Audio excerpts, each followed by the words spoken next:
group, which I presume is the group you're referring to in your answer, because I requested, I made an FOI request for the minutes of the meeting of that group, but it was turned down. So therefore, it's not nice to hear your answer actually, which I presume would have been contained in the minutes and would have got if the FOI request had been responded to. It's an internal management meeting, John, and our understanding is that we don't need to supply the information, as it does contain a whole range of commercially confidential and personal matters, both which have financial consequences to the council and to its staff. But presumably, if you think you've got a case, as you have done before, we'll take it to the ICO and we'll see what happens there. But on this case, I can tell you that was discussed at the strategy group, because we want to make sure we meet those deadlines. That's a high priority for us. In relation to the big ISIS report, and asking why it hasn't been published, can I say, nobody wants to publish these reports more than I do. We are impatient to publish these reports. And we're impatient to publish these reports because it will show quite clearly there's absolutely no malpractice by any council officers as identified in those reports. So we are anxious to do that. I think it's a good example of where we had an internal report and people raised issues with us and felt it maybe wasn't robust enough or couldn't be seen as independent. So we went out and we went to tender, and we had 3 or 4 tenders, and we awarded it to Grant Thornton.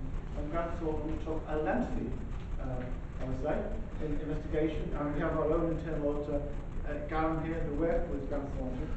And there was one issue which there may be, and I can't say definitely or not, but there may be a need for further police follow-up.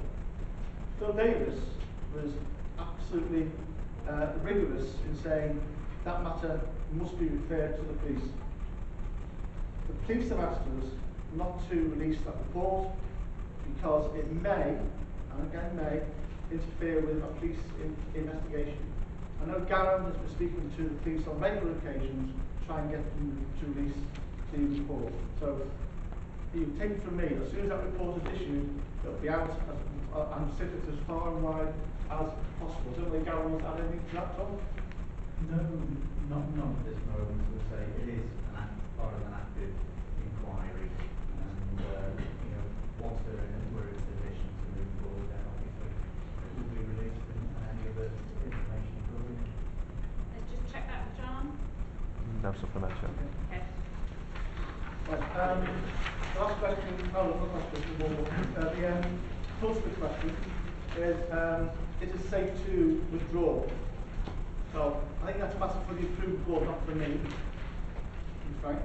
But what I would say is that I think we've demonstrated over the past year our preparedness to involve external people to look at our work. We owned up to our failures, and like any council there will be failures, and we've had them investigated. We've strengthened the Audit and Risk Management Committee, both with the powers and in the future with its external membership. We've actually used the Improvement Board as an external check and balance upon us.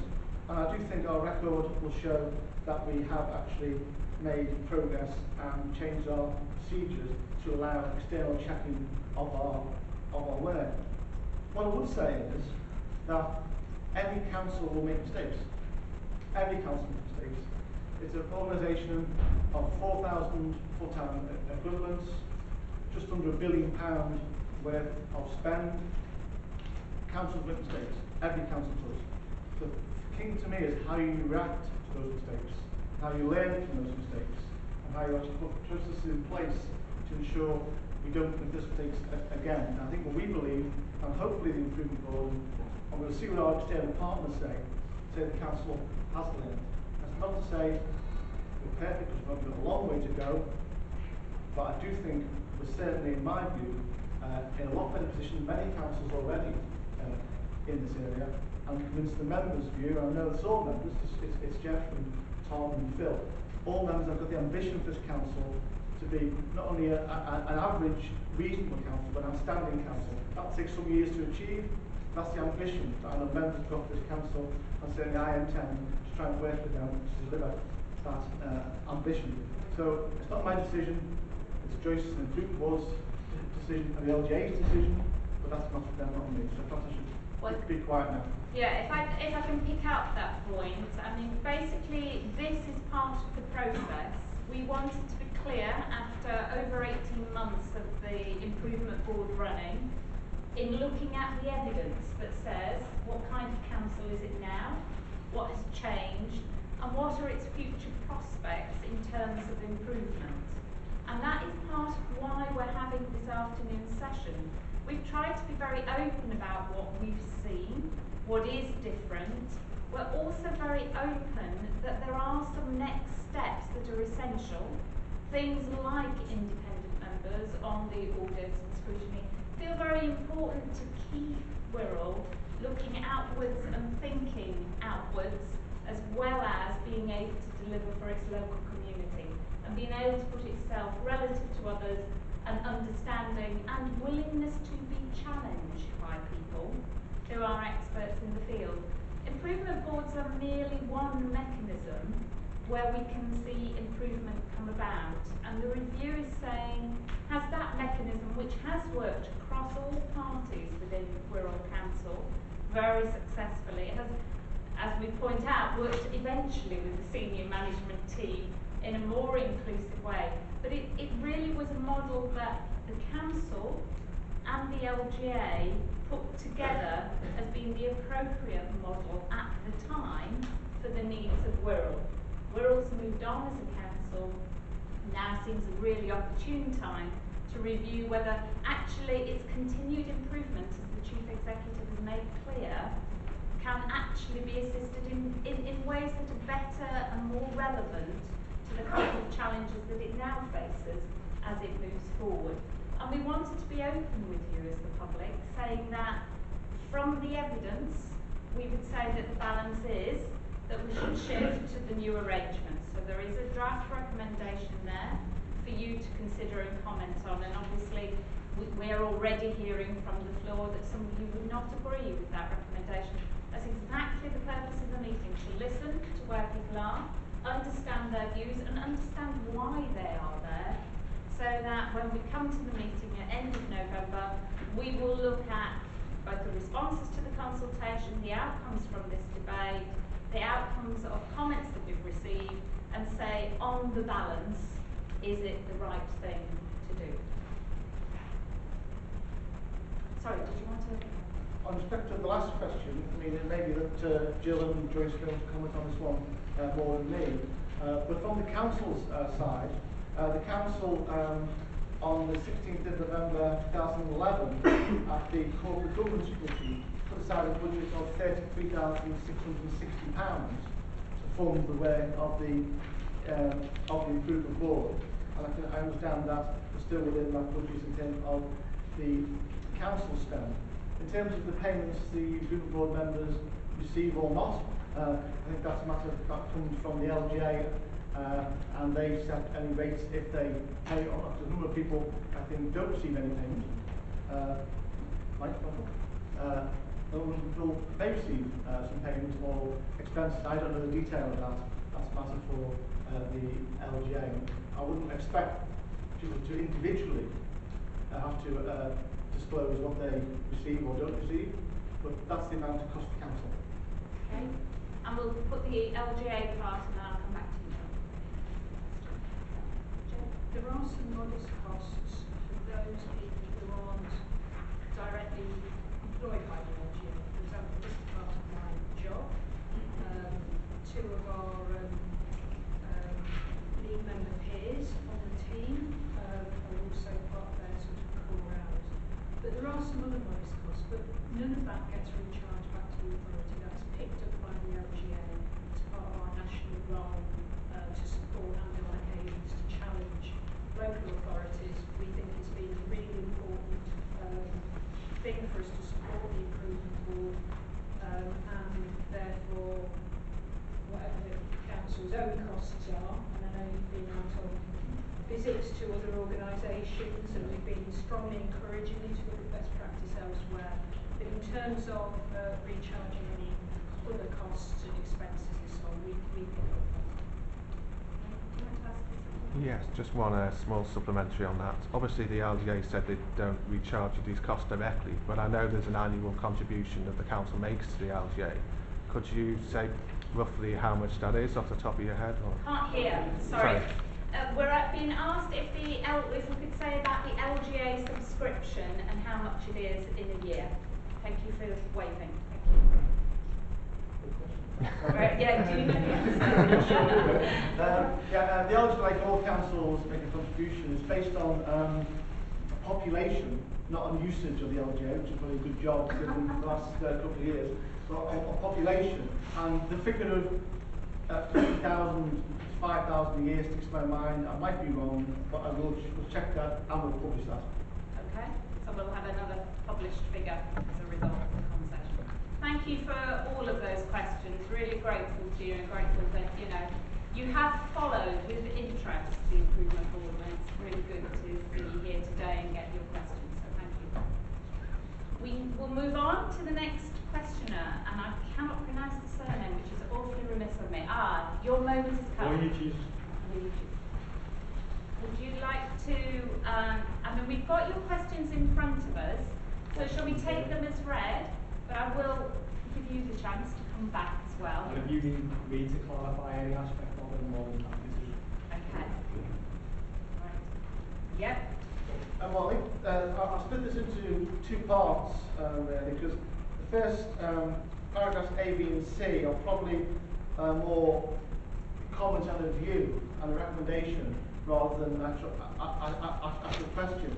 So really, I would say that in the final point, you believe that external oversight of Food Board is still necessary to ensure the next steps and changes are in fact implemented.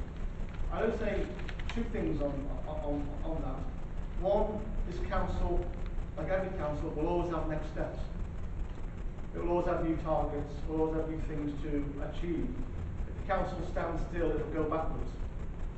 So every year, we actually set ourselves new goals, new targets, new budgets, and there'll be new financial pressures. And next year, there'll be another round of new financial pressures that we've got to meet.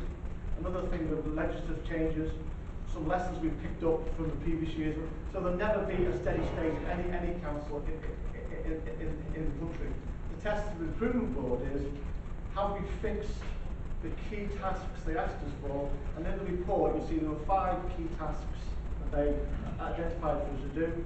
And the peer improvement board said we made sufficient progress on those 5 key tasks to demonstrate improvement, and more importantly, a willingness to improve. They've also said, well, you've done them, I think, but there are other things you should be thinking about doing as well. And clearly, that's right. We'll always be, and indeed, Mike in his ordinary report every year will give us new challenges every year.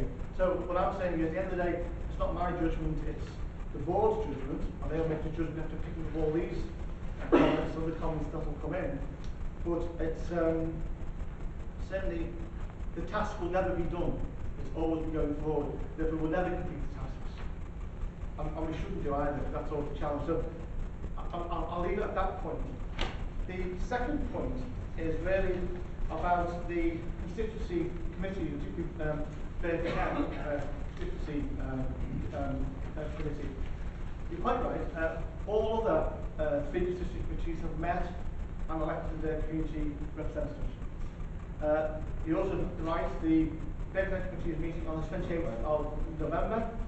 The agenda will be published 5 days ahead of the meeting, as is required. And the matter of community representatives will be finalised then, and people will be put into place and selected, put in place at that meeting. So yes, on that one we're a month behind, but nevertheless all the others have been done, and that one will be done as well, day ahead.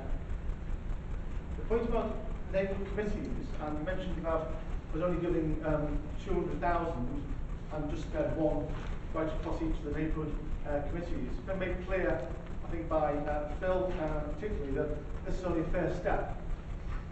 And we expect next year to devolve further money and responsibilities to those constituency committees, to give them even more power and authority over the services and other public services in the in the areas.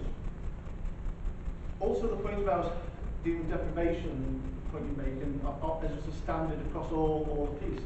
Clearly, what we're saying, those neighbourhood committees must take account of the council's corporate plan and priorities when just making its debates and decisions.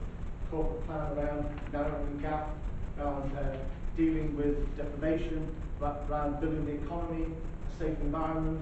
They should be taking these things into account while making their decisions. And certainly, when they produce their annual reports to council, I'm sure they'll be challenged and tested by our scrutiny arrangements on the work over the previous year. Birkenhead decided particularly, before it spent any of its money, they wanted to take a very serious piece of analysis about not only the council's money, but all other public sector money, and see how it could be joined up and used to the best effect.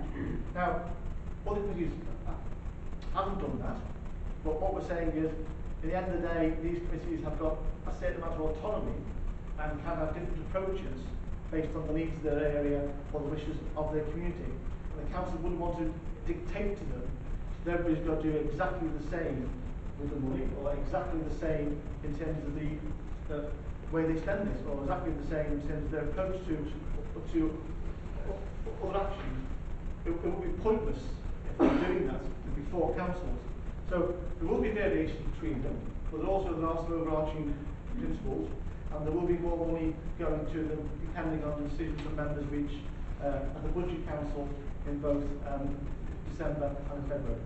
Can we just stop on that point? We will come on to your further points as well in terms of Para 99, but on the constituency committees, you were shaking your head, so... The minutes of Wirral West Constituency Committee are on the council's website and clearly record that there haven't been the appointment of community representatives in Wirral West. There has been a recruitment exercise which is yet to narrow down successful candidates. Another blatant whitewash of an answer on the basis of expecting us to be misinformed and ill-informed. I resent and regret the fact that I've had to sit and listen to something that was wholly untrue in that regard.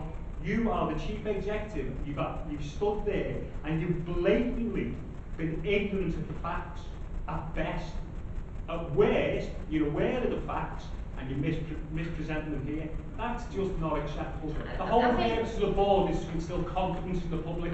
That does not instill confidence in me. I think that people will have a difference of opinion. I think it's going to be really important that the rules of this game... That's not an opinion, it's fact. It's a fact.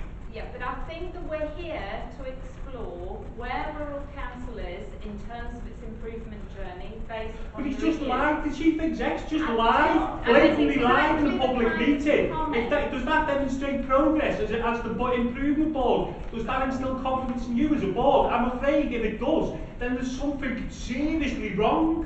And I am most concerned that actually we're not here to attack individuals. I'm not attacking individuals. If someone lies to me, I'll tell them that I'll call them a liar.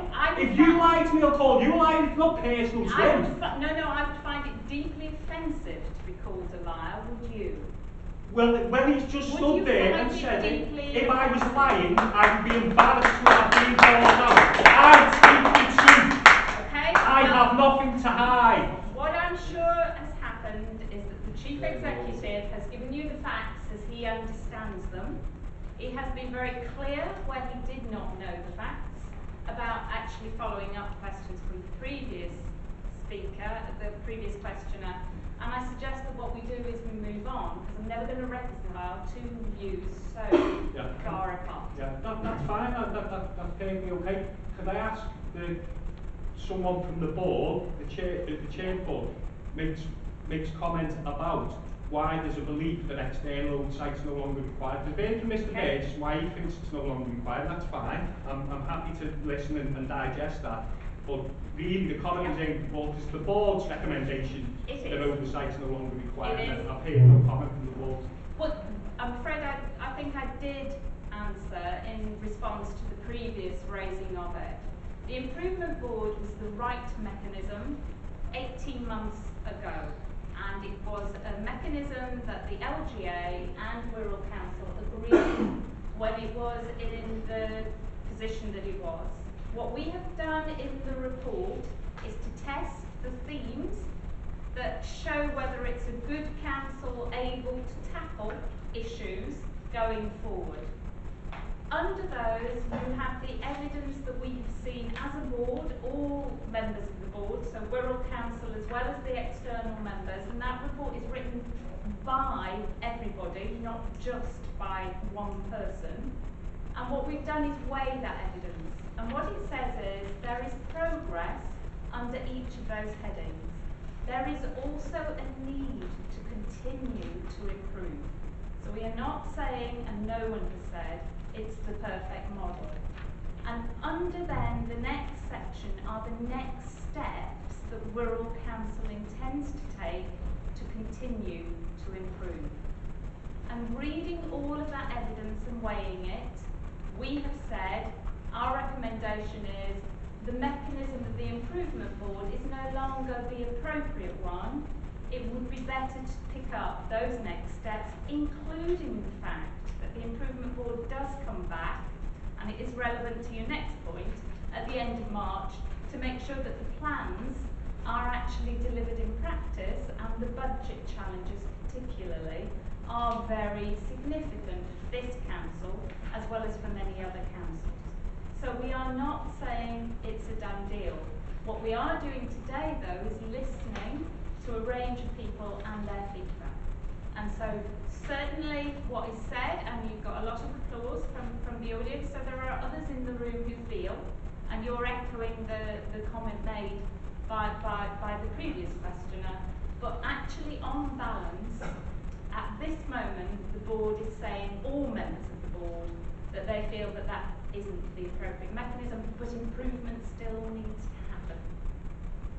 I've just asked that the board reweigh its evidence, considering that it's established that some of that evidence is inaccurate because the performance in relation to neighbourhood, in relation to constituency committees isn't accurately reflected. And I assume, maybe I'm being a bit dim today, that's some of the evidence of improvement that's there, that the eugenesis placed. So if that's got a hole in it, I would ask that the board reweigh and rebalance its views in light of that information. I would also make, just following on that debate, and we will, I mean that the point of listening to you is, and that, you know, I'm taking notes and listening very hard to what is being raised, and we will make sure that the whole board considers it and considers it in depth before it comes to its final conclusion. An improvement board cannot and does not do the detailed business of the council. The council does its detailed business. And so, you know, that we're not running the council. If The something's in council your is running report, the then council. you'd expect it to be fact checked. I don't mean to be rude, speak no, but if it's in your report as a board, it should be factual and accurate, and it's clear that it wasn't factual and accurate in regard to that particular aspect. That wasn't the point I was making. The point I was very badly making is an improvement board meets once every 2 months, and it will work on the report and the material that it receives from the council around issues that it is moving forward. It does need to have accurate reporting, and it will weigh what it's being told, but it is not the body that makes the things happen. It is the council that makes those things happen. I understand the board's intention, and one of the major outcomes is to get the public confidence, and I've already made comments on that. Could I just ask for comments around the timescale? You mentioned coming back in 3 months. Why the board feel that 3 months is good enough? Because my view, as I've expressed clearly, is that's too short a timescale to show improvement. You're going to review it in 3 months. Yes, sorry, yeah. We have clarified it. We will come back at the end of March by invitation from Wirral Council as a board, and that does give us the opportunity to look at the plans for many of these things, including the constituency committee. Has it happened?